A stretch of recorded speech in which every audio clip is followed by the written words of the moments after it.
이 다이어리가 애착 다이어리가 될 수 있을 것 같아요. 어서오세요. 제비공작소의 제비입니다. 여러분, 제가 정말 오랜만에 영상을 들고 찾아왔는데요. 제가 저번 영상에서 이 위클리, 이 가로형 위클리를 어떻게 활용하는지 10가지 방법을 소개해 드렸었는데, 제가 그 영상 이후에도 1년 동안 쭉 꾸준히 이 위클리를 되게 잘 썼어요. 근데 제가 이 형식 이외에도 정말 잘 쓰는 형식이 있어서 소개해 드리려고 가지고 왔습니다. 바로 이 세로로 길쭉한 칸이 날마다 있는 타임라인 위클리인데요. 제가 처음 이 형식을 써본 게 바로 이 호보니치 커즌인데, 이 호보니치를 한국에서 쓰시는 분이 많아지면서 글쎄요, 재작년부터인가? 점점 이 형식이 많이 보이더라고요. 그 공부할 때 쓰는 그 10분 단위의 10미닛 플래너보다는 조금 단순화된 형태인데요. 이렇게 시간을 일일이 기록해서 무엇에 활용하지 싶을 수 있지만, 이것도 한 번 빠지면 은근 쉽게 습관화시킬 수 있는 기록 방법이어서 10가지 활용법 들고 왔습니다. 다이어리를 먼저 소개해드리면, 이거는 제가 처음 닦고를 시작할 때 호기롭게 구매해봤던 호보니치 커즌인데요. 굉장히 크죠, 일단 사이즈가. 일단 앞에 이렇게 먼슬리가 있고, 그 다음에 이런 위클리, 그리고 뒤에는 이렇게 데일리가 존재하는데요. 제가 위클리 부분은 은근 잘 썼는데, 이렇게 문제는 제가 데일리 부분을 전혀 쓰지 않는다는 거였어요. 저에게는 조금 부담스러웠고, 그래서 제가 갈아탄 게 바로 이 트래블러스 노트입니다. 이거는 트래블러스 노트 속지 중에 위클리 타임라인 버전이고요. 제가 이렇게 트래블러스 노트 커버도 따로 구매를 했고요. 약간 어두운 파란색입니다. 이거를 작년이랑 올해 절반까지 정말 잘 썼는데, 호보니치 커즌이랑 비교해서 그 데일리 부분도 없고 제가 원하는 딱 위클리만 있어서 너무 좋았고, 무엇보다 이 세로로 길쭉한 형태의 비율이랑 제가 사랑에 빠졌습니다. 이게 굉장히 컴팩트하고 그냥 책상에 이렇게 펼쳐놓기 너무 좋은 사이즈인 거예요. 그래서 이렇게 보시면 제가 정말 열심히 채웠거든요. 여긴 비었네. 제가 정말 열심히 채웠는데 너무너무 재밌고, 제가 인스타에도 거의 매일 이 형식만 올리게 되더라고요. 그 매일 채우는 부담감이 좀 적어서 좋았어요. 대신에 내가 간직하고 싶은 기억들은 전부 다 간직할 수 있는 효율적인 느낌이 좋았거든요. 그런데 치명적인 단점이 뭐였냐면, 오전 8시부터 저녁 10시까지밖에 표기가 안 돼 있어요. 저는 정말 늦게 자는 편이거든요. 그리고 작업할 때도 좀 새벽에 집중하는 편이라서 이 밑부분이 이어져 있지 않은 게 너무너무 아쉬운 거예요. 그리고 자세히 보시면 이 요일과 요일 사이에 날짜가 표시가 되어 있어요. 그래서 제가 숫자에 무언가를 표시하거나 뭐 동그라미를 치고 싶어도 이 두 개의 날짜가 겹치기 때문에 아무런 표시를 못 하는 거예요. 그 점도 굉장히 아쉬웠어요. 그리고 마지막으론 가격이 조금 비쌉니다. 이 속지만 사면 그러려니 하는데 이 커버가 굉장히 비쌌어요. 제 딴에서는 굉장히 큰 지출이었고, 이거를 계속 쓰긴 할 건데 저같이 무언가에 빨리 질리는 타입에게는 이 표지가 언젠가는 질리는 날이 올 수도 있겠구나. 그럼 나는 그때 또 6만원, 7만원 쓸까? 생각이 드는 거예요. 그래서 제가 직접 다이어리를 만들어 봤는데요. 아직 이건 샘플이고요. 사실 제가 조금씩 문구 브랜드를 준비를 하고 있었어요. 제가 일단 사랑에 빠진 이 길쭉한 비율을 가지고 있고, 그리고 보시면 새벽 4시부터 새벽 3시까지 그냥 24시간이 다 들어가게 디자인을 했고, 밑에는 이제 자유 공간을 남겼고요. 무엇보다 중요했던 건 딱 놨을 때 쫙 펼쳐진 상태로 놓여져 있는가. 그게 좀 중요했습니다. 제가 자주 쓰는 다이어리들의 특징을 살펴보니까 이렇게 좀 콤팩트하고 쫙쫙 잘 펼쳐지는 특징을 가지고 있더라고요. 그래서 저에게 맞게 한번 만들어 봤는데 요즘 너무너무 잘 쓰고 있습니다. 이제 본격적으로 활용법을 한 가지씩 설명해 드릴 건데요. 이 보여드리는 형식을 100% 그대로 따라 하시라는 건 아니고 10가지의 도구라고 생각해 주시면 좋을 것 같아요. 그래서 자신의 상황에 맞게 편집해서 사용하면은 나에게 꼭 맞는 형식을 찾으시면 좋겠다는 생각에 좀 다양한 10가지 활용법을 들고 왔습니다. 첫 번째 방법은 타임 트래킹입니다. 자신이 업무에 얼만큼 시간을 소요하는지 확인하는 방법인데요. 제가 저번처럼 포토샵으로 하는 게 좀 어려워서 직접 그려봤거든요.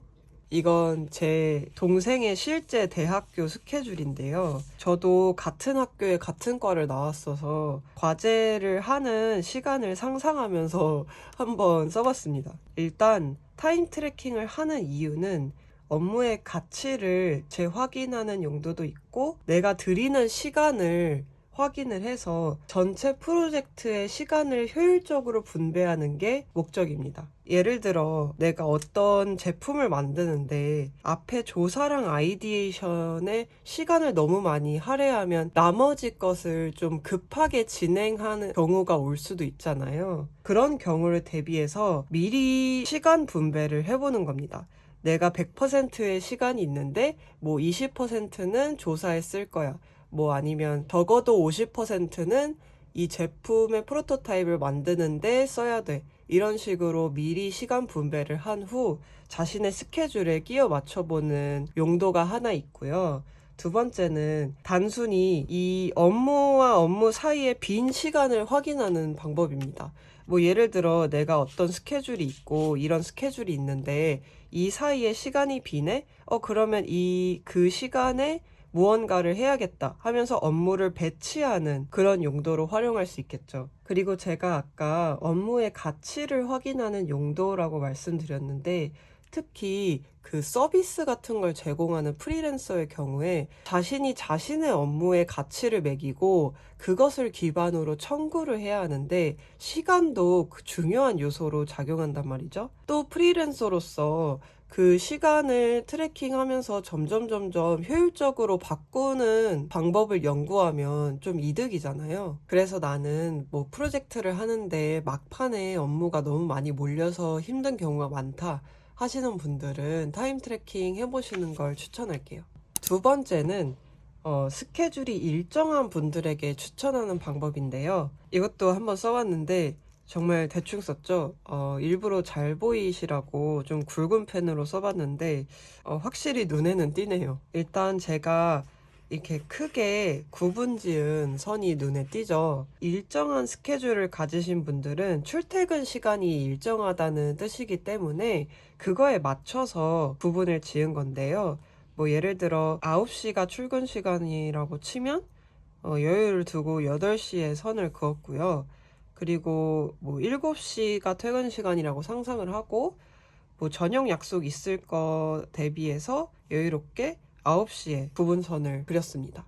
그래서 이 가운데는 정말 자신의 일정, 스케줄을 적는 거고요. 그리고 위에는 그 날의 중요 일정들을 따로 위에 적는 겁니다. 훨씬 눈에 띄는 이벤트들이 위주겠죠. 그리고 맨 밑에는 투두 리스트를 쓰는 건데요. 뭐 이 리스트가 뭐 매일매일 쓰는 리스트가 될 수도 있고 이런 카테고리별 리스트가 될 수도 있는데요. 이건 나중에 설명드릴 거고 일단 이 투두 리스트는 저번 위클리 영상 때도 설명을 드렸는데 완전히 채워진 거는 완료된 업무, 반쯤 채워진 거는 진행 중인 업무, 그리고 X 표시는 취소된 업무, 그리고 화살표는 뭐 다음 주로 이전을 한다던가 아니면 다음 날로 이전을 하는 업무, 그리고 비어져 있는 건 아직 수행하지 않은 업무라는 뜻이에요. 그래서 이런 것들을 활용해서 투두 리스트를 쭉 써주시면 되고 전체적으로 정말 자신의 뭐 할 일과 일정과 이벤트를 한눈에 볼 수 있는 형식입니다. 그 다음은 일정한 스케줄 말고 자신의 스케줄은 변동이 너무 심하다 하시는 분들도 이 형식을 굉장히 추천하는데요.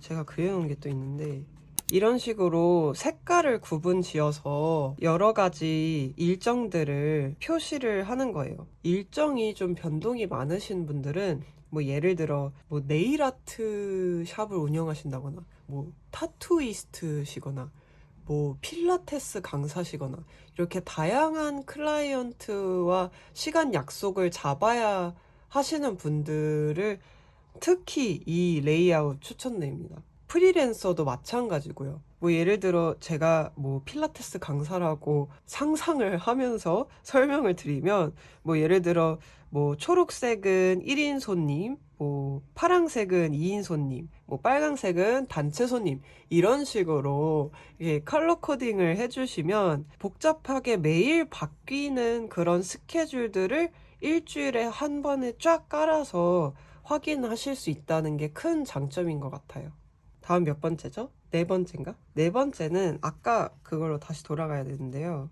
일단 세분화한 일정 관리가 가능합니다.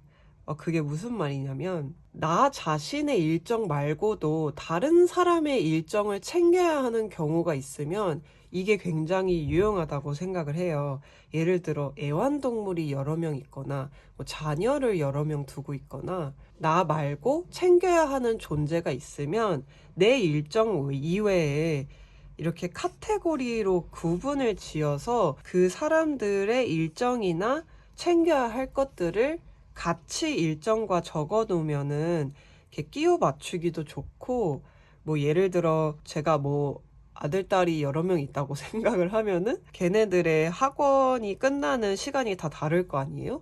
뭐 그런 거를 표시를 해 놓는다든지, 아니면 뭐 걔네 내 상상 속의 아들, 딸들의 뭐 준비물을 준비해야 되는데 내 업무와는 좀 구분 지어야 하는 상황이라든지, 그럴 때 유용하다고 생각을 합니다. 자, 여태 스케줄을 다양하게 작성하는 방법을 알려드렸는데, 이제 다섯 번째는 헤비 트래킹입니다. 저도 다꾸를 이제 한 3년 했는데 헤비 트래킹이 가장 어렵더라고요. 항상 연초에 한 10가지 습관을 지키겠다고 막 월간 헤비 트래커 같은 거를 엄청 만들고 그랬었는데, 제 한계를 스스로 깨닫고 새로운 방법을 계속 시도해 나가면서 그나마 정착한 방법을 소개해 드리려고 합니다. 그 방법은 이 아래쪽에 일단 4가지 습관 정도 정해서 그 한 날은 형광펜으로 그어서 내용을 대강 적어주고 있고요. 그리고 뭐 반드시 지키지 않아도 되지만 잊지 않았으면 하는 것들, 그거는 이제 루틴으로 지정을 하고 오전, 오후, 저녁으로 나눠서 메모를 해줬습니다. 1시 전에 침대로 갔으면 좋겠다, 뭐 저녁에 DM을 확인하기, 뭐 가계부 쓰기, 스킨케어 하기, 이런 것들. 나에게 의무감을 주는 건 아니지만 잊지 않았으면 하는 것들 있잖아요. 그런 것들을 이렇게 사이드바에 적어줬습니다. 이걸 좀 더 깔끔하게 쓴 게 있는데요. 일단 이 위쪽에는 그 한 주의 루틴을 써주는 거예요. 뭐 예를 들어 월수는 뭐 헬스장을 가거나 뭐 학원을 가거나, 일요일에는 뭐 식물에 물을 줘야 한다든지, 금요일에는 이렇게 친구들이랑 영화를 보는 날이라든지, 그리고 이 옆쪽에는 아침, 오후, 저녁으로 나눠서 자신의 하루 속에서 잊지 말았으면 하는 것들, 그런 것들을 적어주고, 이 맨 아래쪽에는 뭐 4가지 정도 지키고 싶은 습관을 정해서 그 습관에 대해서 무엇을 했는지 적어주는 겁니다. 그리고 추천드리는 거는, 이런 거를 적을 때 자신에게 재밌는 요소를 한 개라도 추가하셨으면 좋겠어요. 예를 들어 무비 나잇이라고, 이 금요일은 항상 친구들이랑 영화를 보는 날, 이렇게 정해 놓으면 이거를 펼칠 때 좀 재미없는 것들만 있으면 이거를 쳐다보는 것조차 조금 부담스럽게 느껴질 수 있거든요. 그래서 저 같은 경우에는 이렇게 스티커를 잔뜩 붙이는 걸로 저에게 재미 요소를 주고 자꾸 이 다이어리를 펼쳐보게 만들게끔 하고 있습니다. 여섯 번째는 헤비 트래킹이랑 이어지는데요. 바로 식단 관리랑 건강 관리입니다. 제 친구 중에 그 바프를 준비했던 친구가 있는데요. 식단이 정말 장난이 아니더라고요.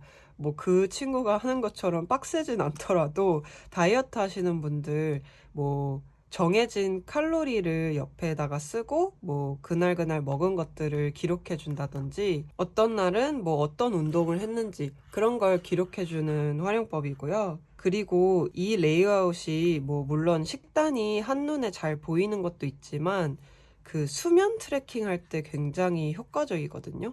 왜냐면 정말 그래프 같이 눈에 띄어가지고 뭐 예를 들어 저는 이런 식으로 일어난 시각에 해를 그려주고 있거든요. 그러면 제가 아침에 몇 시에 일어나는지 한눈에 보이겠죠. 그리고 아까도 말씀드렸다시피 이런 습관성 기록을 할 때는 자신에게 재밌는 요소 넣기 잊지 않으셨으면 좋겠어요.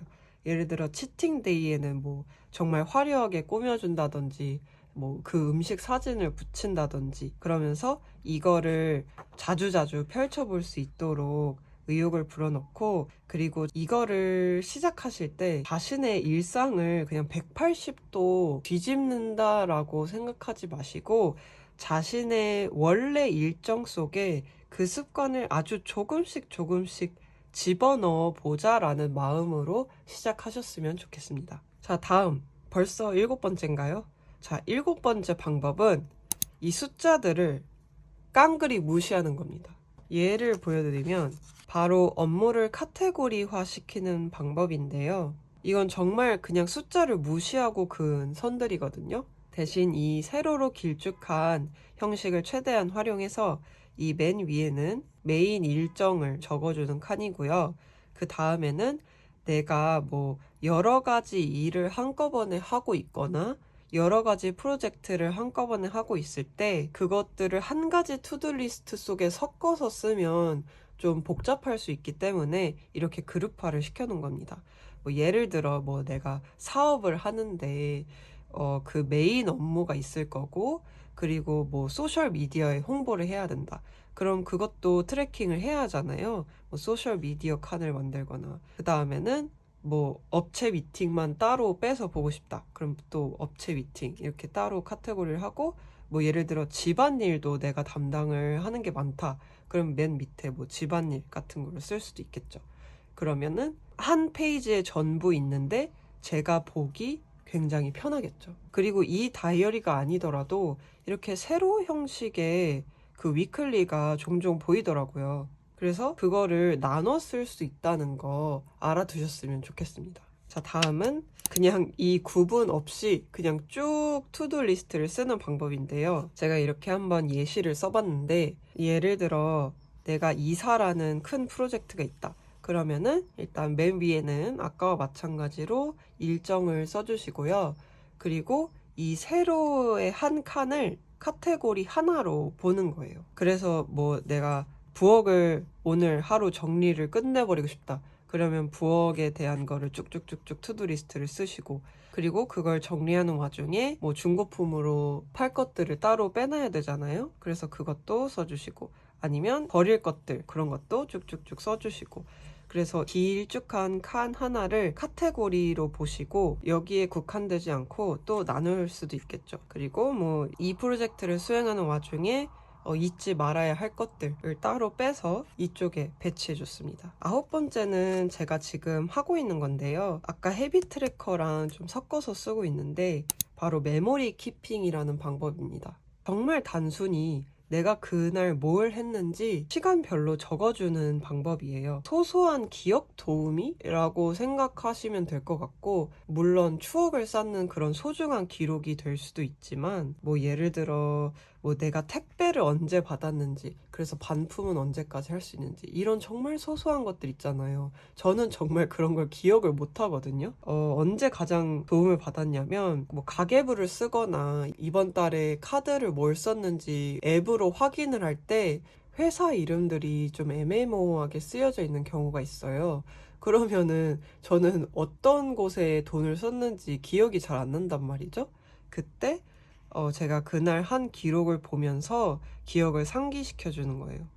아, 내가 이날 어떤 식당에 갔으니까 여기서 썼겠구나를 알 수 있어서 그런 때 가장 유용하게 쓰고 있습니다. 그리고 물론 과거에 한 기록들을 돌아보면 정말 추억이 돼가지고 나중에 보면 정말 뿌듯합니다. 그 주에 필 받으면 이렇게 하루에 짧은 일기를 쓰기도 하거든요.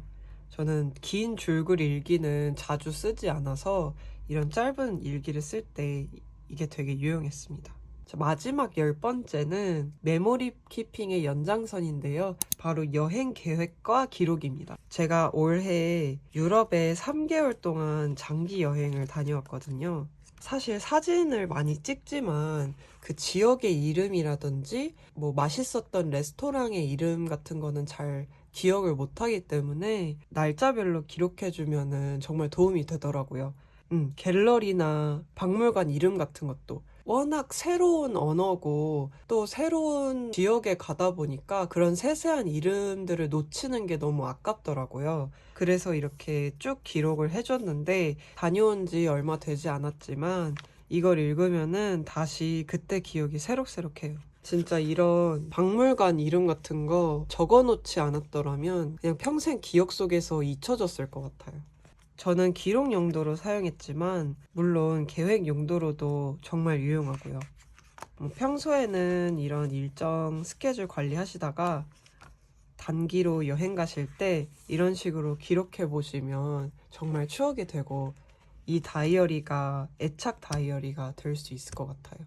여태까지 10가지 활용 방법을 알려드렸는데요. 잊지 않으셨으면 하는 것들을 다시 정리해드리면 안 쓰는 부분을 나누어서 활용할 수 있다는 거, 그리고 상황에 맞춰서 그 주마다 형식을 바꿔서 사용 가능하다는 거, 그리고 블렛 저널 초보자분들 이거 정말 추천드립니다. 자신의 입맛대로 구역을 나누어서 쓸 수 있다는 장점이 있기 때문에 블렛 저널 처음 시작하기 부담스럽다 하시는 분들 이거 한번 써보시는 걸 추천드리고요. 마지막으로 여기 옆에 있는 숫자는 무시해도 된다는 거, 그것만 기억해 주시면 한 가지 다이어리로 다양하게 활용할 수 있으실 것 같습니다. 앞으로 이 다이어리를 다양한 직종의 사람들이 활용한 모습을 인스타에 앞으로 올릴 예정이니까 인스타 팔로우도 많이 해주시고, 그러면 여태 시청해 주셔서 너무너무 감사하고요.